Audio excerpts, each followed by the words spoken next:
Hello friends. Mark Twain once said, the secret of getting ahead is getting started.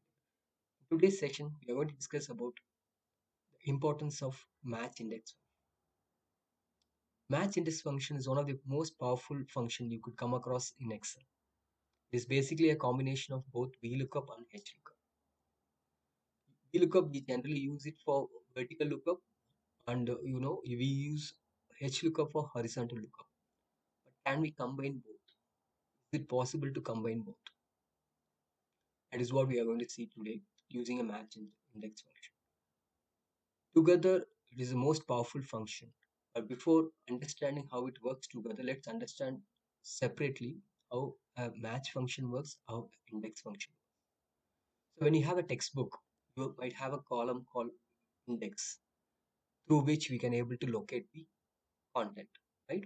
Similarly, when you use an index function, okay, when you use an index function, if you select the array, if you give the location, let's say in this case I've selected an array A column, so I've given a location as 3.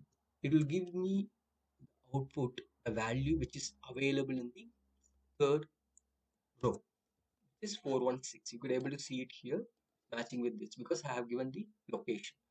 Vice versa is match. If I give a match function, let's say if I perform a match function, I select the range and then I select if I select the lookup value and then if I select the range, okay, it gives me the value which is available in that particular location, because in this case we have given the the value and we try to find the location. It is vice versa of index, where in the index we have given the location and found the value. Now how are we going to combine both?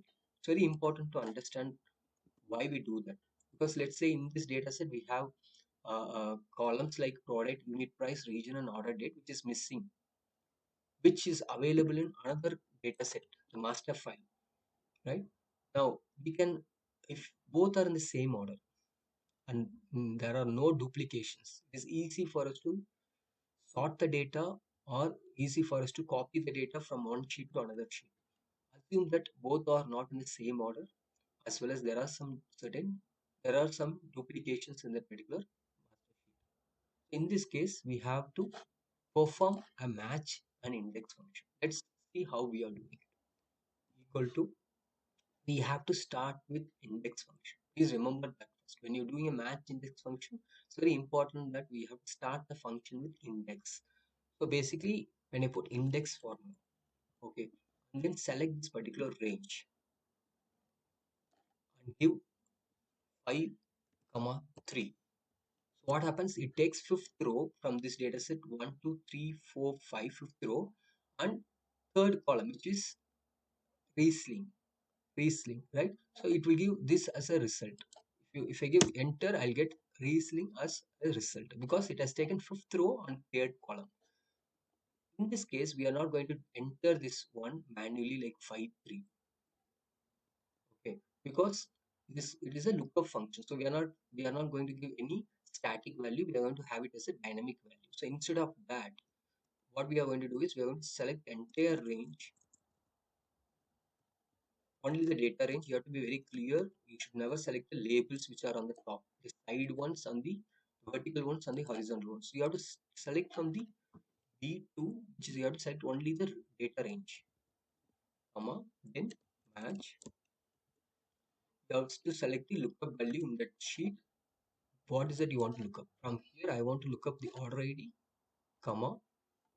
That order ID, I'm matching up with the master sheet order ID list from A2 till the end. Only the label from A2 we are selecting, and then match has to be exact 0, comma. Again, you can use a match for finding the column number. Here we are trying to find the row number. Now we are trying column number match. Okay, you are selecting the column number, which is starting from B1, not A1, because that is we are just going to compare with this only from here. So we are selecting B1 comma, lookup array. Lookup array is data sheet. Select from here, from B, select the lookup array. From there, it will count the number of columns. So 0, close the bracket. You'll get the result. Now all you have to do is, once you get the result, all you have to do is put a dollar sign in front of A so that A2 will not become B2. Basically, the column movement will be freezed. Similarly, put a dollar sign between B and 1 so that B1 will not become B2. So the row movement will be freezed. Now you copy paste the data, you will get the result. So by combining two sheets, we get our desired output. Thanks for watching.